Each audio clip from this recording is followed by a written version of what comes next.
Good Follow Show. It's your girl, Roz Gold on Woodé, and today's episode is coming to you from Brooklyn in New York City. We are at Barclays Center, and joining us is one of the best basketball players in the world, also a very dope human being and person. Thank you. A WNBA champion with the New York Liberty, was last year's finals MVP, has been a WNBA MVP, a 5-time All-Star, and repping for the Bahamas, Jonquel Jones. What's up, JJ? What's going on? How you doing? I'm so good. I always like to have some special time with you and kick it. Yeah, man, I appreciate that. Thank you for joining the show. Thanks for having me. Literally just got here coming from practice. Can you imagine that? I mean, it's such a rare occasion for the Liberty these days. Yeah, I know. Actually, it's been crazy. The season has been... It's just been going. So it's nice to actually be able to get on the court and work on some things and kind of iron out some of those kinks. How bad does the team need practice? We need it badly right now. We have people that are coming back from injuries. You have Emma, who's just joined our team and was kind of thrown into the fire. So it's just, like I said, a lot of different kinks and things that we have to iron out, but also opportunity for us to kind of sharpen the tools that we have and get everybody familiar with what's going on.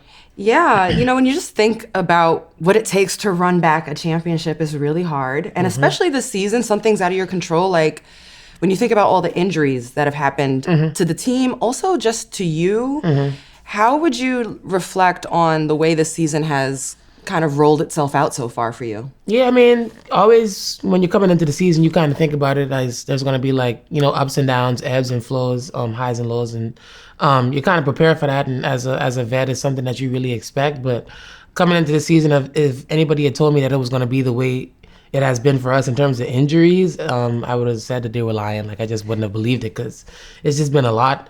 But ultimately, I think we've done a good job of staying together as a team.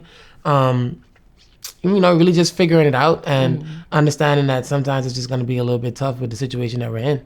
Yeah, and the situation that you're in, defending champs, full stop, respect. But at the moment, I feel like it happened so quickly. You sit at the 5 seed in the standings. Yeah.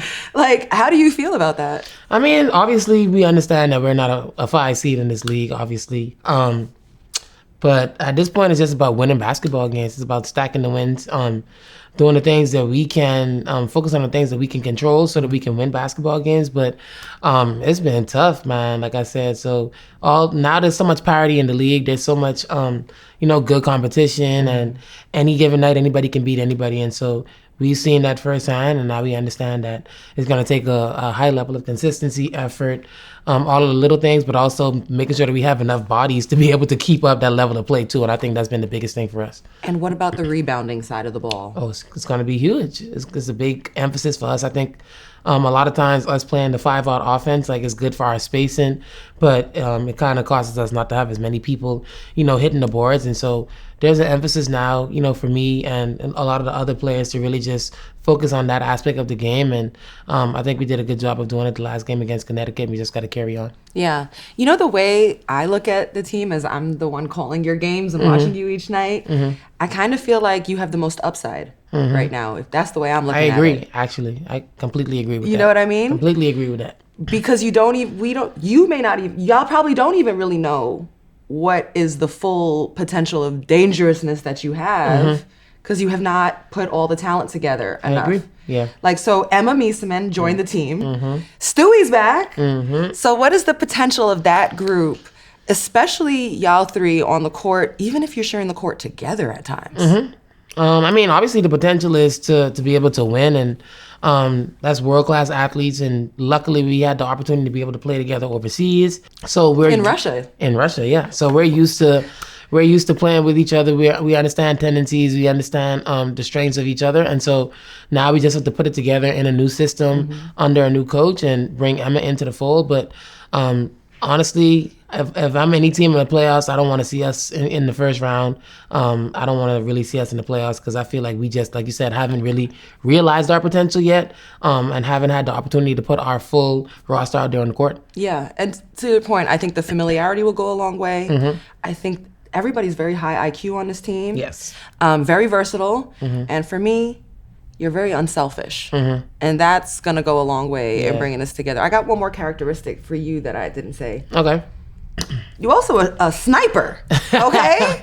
So at 6'6" center, you are leading the league. You've been leading the league in 3-point shooting percentage. I mean, what is the pride you take in being able to do that at your size and position? Yeah, I mean, I've always felt like I kind of had like a later growth spurt in life and all that stuff. And so because of that, I was a guard for a long time. And so a lot of like guard skills kind of transferred over to me, and I just got the height and was able to add other aspects to my game. But I take a lot of pride in being able to shoot and make the open shots, and worked a lot on like my 3-point shot, obviously, just getting more shots up, getting more reps up to be consistent.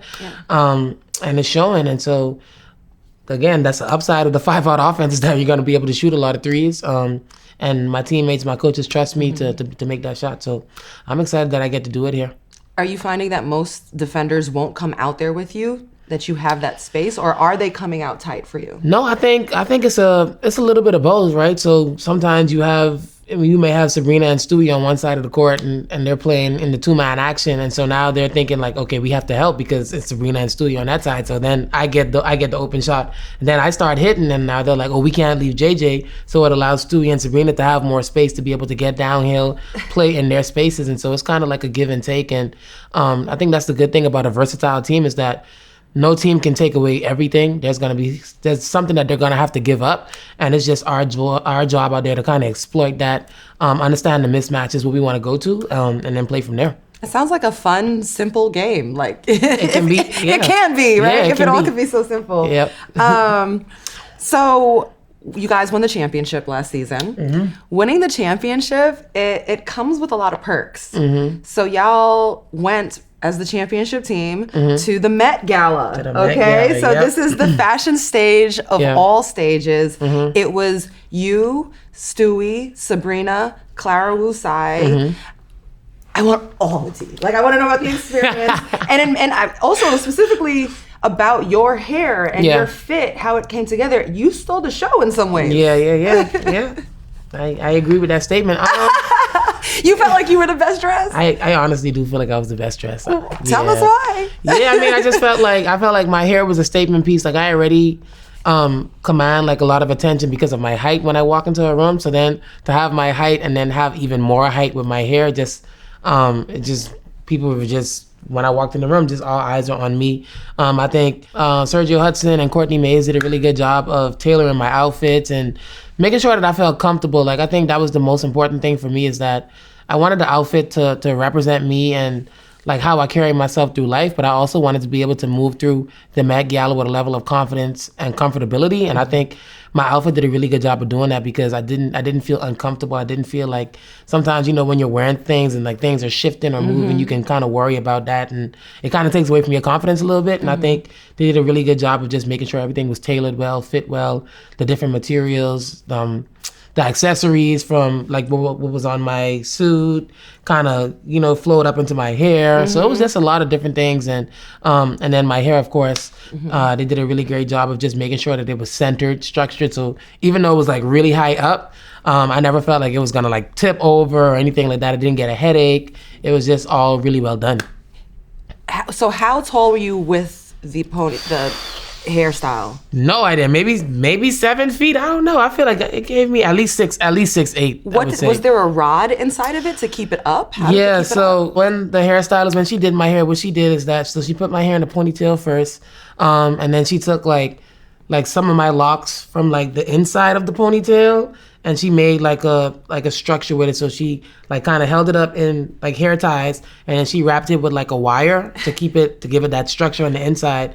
And then she used more of my hair on the outside to kind of cover it up and then shape everything the way she wanted to. And then from there we just looked at different accessories and said, oh, let's just play around with it. Let's put this here, put that there, and see what we like and what we're feeling. It's so cool. And it wasn't heavy. Not at all. Okay. Yeah, it was perfectly centered. Like, it didn't feel heavy at all. Oh, wow. The hardest part was like trying to walk through doors and stuff, just like tipping my head like this, just trying to make sure I don't knock my ponytail over. Did you coordinate with your teammates and Clara, or you guys did your own thing and just pulled up? So when we had like discussions with Courtney and Sergio, which is so cool, by the way. Yeah, that was amazing. Some heavy hitters, big time heavy hitters. Yeah. We all kind of individually talked about like what we liked, what we didn't like. They kind of gave us some options, and then I think it was their job to then tie everybody's look into each other a little bit. But obviously, the Met Gala has a theme anyway, and so there's going to be a little bit of similarities regardless because dandyism was the theme. I think you smashed dandyism, by the way. I think so too. Yeah. And then what's the overall experience of like being there with all of these other celebrities, some celebrities outside of the sports world, just entertainment celebrities. Yeah. I even heard you met Anne Hathaway. Yes. Yeah, she actually came up to me. It was crazy. So like I was just kind of like mingling, and I made like a conscious effort. I'm like, when I get into the Met Gala, I'm not gonna like hold a wall. I'm not about to just sit in one spot and like not mingle, not talk to people. So at the cocktail reception, I was just walking around the room talking to everybody, just like just being myself, you know. And I don't know what happened, but I was kind of walking back towards like where Stewie and Sabrina were, and Anne Hathaway walks in at the same time at the cocktail reception. And as she walks in, she sees me. She's like, "Oh my God!" Like, and I'm just like, "And I don't think you know me, but I'm gonna accept the love." Like, you know what I'm saying? She's like, "Oh my goodness, how are you doing?" She's like, "Mwah, mwah." I'm like, "Okay, like, what's up, girl?" I'm like, "Hi, I'm JJ from the New York." She's like, "I know you." I'm just like, "Okay, my bad." So we started talking, and I'm just like, "You have to come to a game. Like, we want to see you, Celebrity Row, and all this stuff." Just giving my little pitch to kind of get her to come to one of our games, and she said that she would be interested in it and try to, contact her team. But it was just an amazing moment for me because I grew up watching her Princess Diaries, all the movies, like, so to kind of get that embrace from her was amazing. That is so cool. Like, she was like, I'm like, okay, we besties now. Right, okay. Was everybody doing these? I've never been in these French rooms. kiss. Nah, it was just her, but everybody else was just super cool. Like, I don't think I met anybody that night that made me feel like I didn't belong to be there, or that they were too like bigger than me or anything like that. Like, it was a really good night, and everybody was super cool. And I met so many people: Simone Biles, Serena, Jonquel Jones. I was just talking to everybody. Anna Wintour, I had a good conversation with her. Really? Yeah, I just went up to her. I'm like, so what does it take to like put on the Met Gala? Like, how long? I had all the questions. I was really interested. And she was like, she was just telling me how the Black Dandyism and the theme for that year, that they had been planning it since before COVID. And so that's how long it takes to kind of get the Met Gala and everything together. So I thought it was super interesting. And how special that you guys got to represent and really steal the show in the way that you guys did. Yeah, I think it was amazing. I think it just shows that the league is growing, and that, we're entering the spaces that we should have been in all along. And so I know we won't be the last WNBA players to be there, so I'm excited to see how that goes in the future. For sure. I got another role that you star in. Okay. Auntie JJ. So everybody know about this. What is going on? Listen, the streets are talking. Right. But this is a beautiful representation of you. So I heard you're an amazing auntie. And you have a 16-year-old nephew, David, who, just to fill y'all in, has been here mostly all summer, staying with Jonquel in New York, and even traveling with the team. Yeah. I heard having work experiences, shadowing executive staff. How did this come about where you wanted to present such a meaningful opportunity to your nephew, and why was it important to do that? Well, it was important for me because I just understand that like in the Bahamas, sometimes the opportunities really aren't there, and the representation really matters in terms of like kids getting to see that there's so many different avenues that you can take, to kind of find a career that you want to kind of professionalize yourself in or whatever. And so, for him, I think he loves basketball. He loves sports. He's grown up watching me play. It's a big part of his lifestyle at home. Like, he plays basketball and all that. And I think he wanted to kind of understand like what were the different ways that you could kind of be around basketball, be in basketball without necessarily being an athlete. And I thought it was really important for him to kind of come here and really be able to have that opportunity. And so he came, and when he first came, he had a 3-week internship. So the first week he shadowed the business front office. Second week it was the basketball front office, and then he did equipment management and everybody that's like in our locker room for the third week. And so he was able to kind of really get hands-on experience with everything and really just understand how things were working. I think the first day he went to work with the business front office. He came back. He's like, yeah, we had a meeting about Ellie, and we were talking about marketing and all this stuff. And I'm just like, that's so cool. Like, how many 16-year-olds consider they sat in on a meeting like that? But I mean, other than him being here and me being able to provide that opportunity for him, I think it's also hats off to like the New York Liberty and them being willing to open up that door for him and for my family. And I think it shows that what we're doing here is really just building something that's bigger than basketball. Like it's about making sure that this actually feels like a family environment, because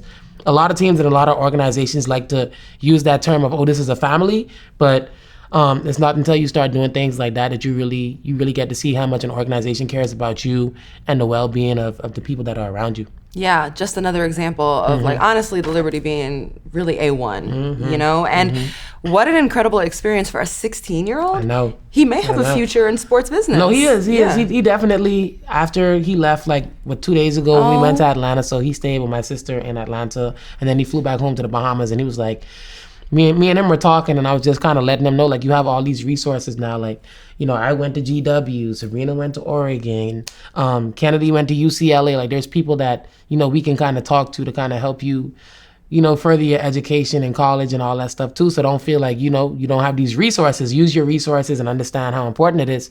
And he was just talking about how he wants to go into sports management and study sports management in college and all that stuff. So it's definitely opened his eyes to all the opportunities, and I'm excited to see what he does in the future. You are an incredible auntie. Thank you. Auntie JJ is the best. Thank you. And also, you really have a great vision. It could lead to something like a reoccurring, you know, summer internship program that you might even sponsor. Or like, you know, it started with my nephew, but I do this summerly, and we take on one or two. I mean, I'm just, you know, I'm just thinking big, but it's you can make an impact in that way. I agree. I didn't think about it like that at first, but the more I've been talking about it, I'm like, this is such a great opportunity and experience for kids his age and anybody to be able to. Can I be your next intern? That sounds amazing. Like,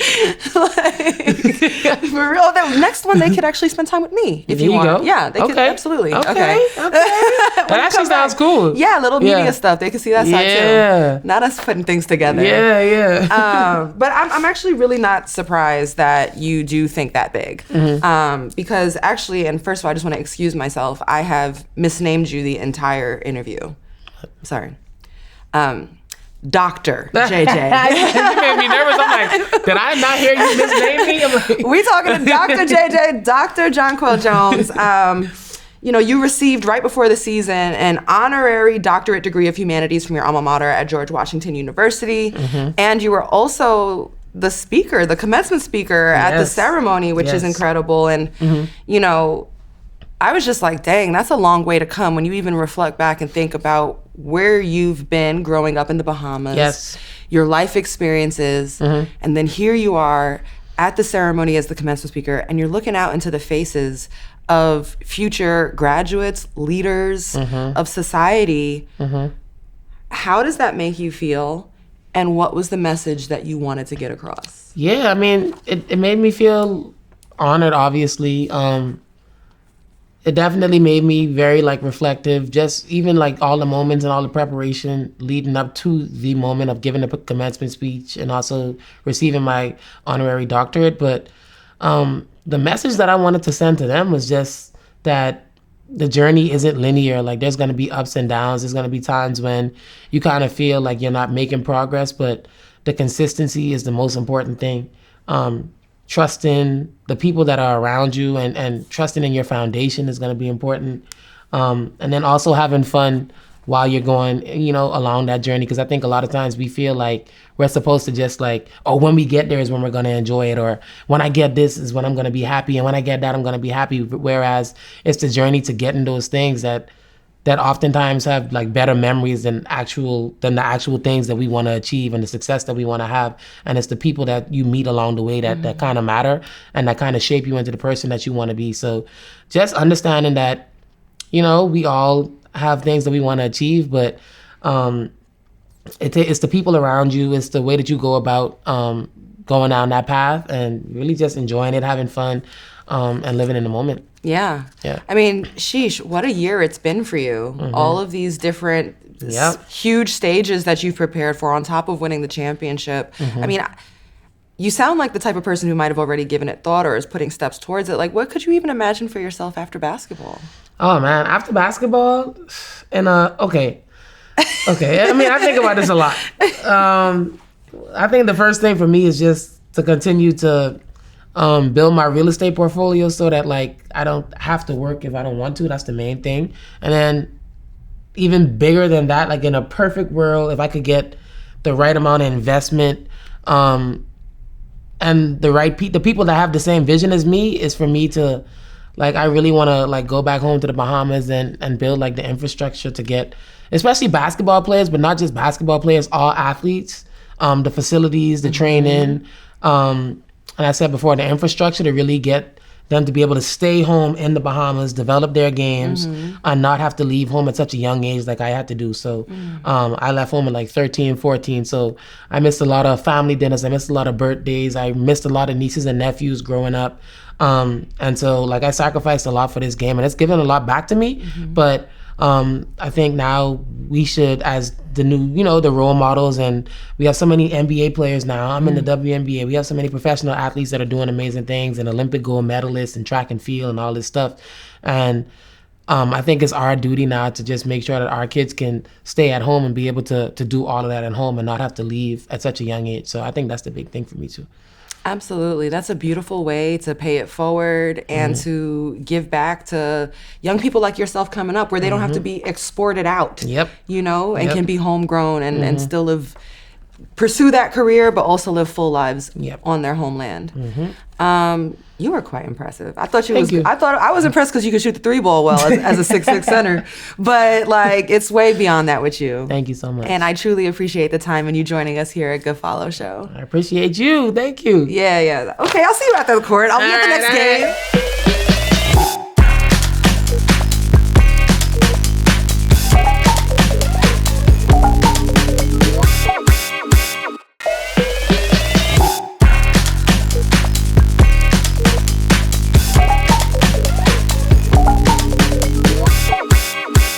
Oh my gosh. Welcome back, guys, to Good Follow Show. That was so awesome to have that quality time and a chance to have an exclusive sit-down interview with Jonquel Jones, Finals MVP of the reigning WNBA champs New York Liberty.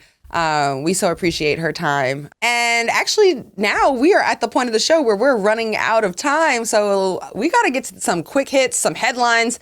And you know who got it for us? Our girl, Logan Hackett. Logan, what's up? It has been a big week in other women's sports other than basketball. But y'all, I want to start with Alex Ayala. She became the first female Filipino player to win a main draw match at the US Open.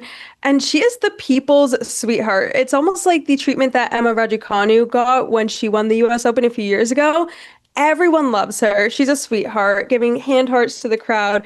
If you haven't watched her, please go watch her. It is amazing. I love how we find different players and personalities to fall in love with and stories through these tournament runs. Yes, and it really helps with her on-court interviews after. She is just so for the fans. But another really exciting thing is Lisbeth Ovalle broke the record for the largest transfer deal going to the Orlando Pride. So we're staying kind of local for $1.5 million. The one before this was just a few months ago, Olivia Smith, who is actually from Ontario. Yay, go Olivia. But she went to Arsenal for $1.4 million. Year by year, the price just keeps on going up. Remember we were just talking about Amelie Fagerma, and there's been 3 in 9 months, and before that it took 18 years for the last one. All of it, the game is changing. Yep, and we love to see it. And actually, with Lisbeth going to Orlando, they actually did have someone dip out, and that's Barbara Banda, who was a key player for them. She's out for the rest of the season with a hip injury. Really sucks to see, but hoping she can come back better than ever next year. Absolutely, full recovery. And the last one we have is the Women's Rugby World Cup is going on. There's a lot of blowouts, but England beat USA 69-7. 69-7 is crazy, but I'm still USA. Well, thank you so much, Logan, for coming through with the quick hits and headlines. And actually, that will do it now for this episode of Good Follow Show. We thank all of y'all for rocking out with us. We drop Tuesdays and Thursdays. Wherever you get your podcast, subscribe. Let's get these numbers up. Okay, we're presented by DraftKings. And we also want to give a big shout out to Jonquel Jones for joining our show. Such a big show for us, an interview today. And that'll do it for this one. We'll catch you next week. Bye, y'all.